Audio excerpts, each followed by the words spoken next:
হয়েছে যে দান্ডেল বিদ্যা মন্দির স্কুল এবং দান্ডেল বিদ্যা মন্দির গার্লস এবং পাশেই আমাদের যে প্রাইমারি যে নিম্ন বুনিয়াদী স্কুল, এই তিনটে স্কুল নিয়ে আমরা একটা র্যালি করেছি।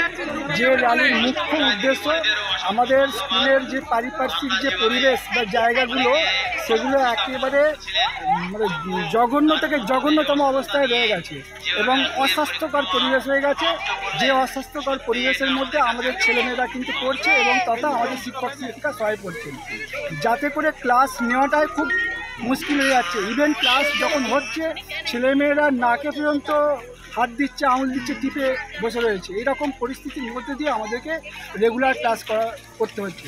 অথচ আমরা জানি যে আমাদের ছেলেমেয়েদের আমরা যে শিক্ষা দান করি সেখানে মূল যেটা উপাদান হচ্ছে যে স্বাস্থ্যকর পরিবেশ।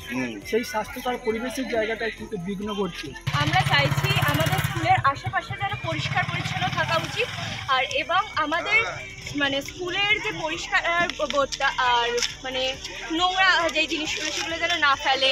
তারপরে পরিষ্কার রাখাতে একে নিজে সাহায্য করুক, পরের জন্য বলা উচিত যে আমাদের স্কুলটা পরিষ্কার রাখা উচিত। অসুবিধা হয় পড়াশোনা করতে? হ্যাঁ, আমাদের ওই দিকের ক্লাসগুলোর ওইখানে ভীষণ গন্ধ বেরোয়, যেখানে শুয়োর টুয়োর পচা ওগুলো পড়ে থাকে, ওখানে আরো ইচ্ছে করে ফেলে দিয়ে যায়। ওই দিকের ক্লাসগুলোতে পরিষ্কার গন্ধ বেরোয়। বারণ করলে শোনে না? না, ওদেরকে একবার বলাও হয়েছিল। আমরা যখন গার্লসে ছিলাম তখন আমরা একবার ওদেরকে গিয়ে বলে এসেছিলাম যে গার্জেনগুলোতে যে আমাদের ক্লাসের দিকটাতে আমাদের অসুবিধা হয়, তো তার জন্য আমরা ওইদিকে বসতেও পারছিলাম না কিছুদিন ধরে। তো আমরা যখন বললাম আমাদের কিছু বললো না, বললো ঠিক আছে পরের বার থেকে, কিন্তু তাও পরেও ওইদিকে পড়া ছিল।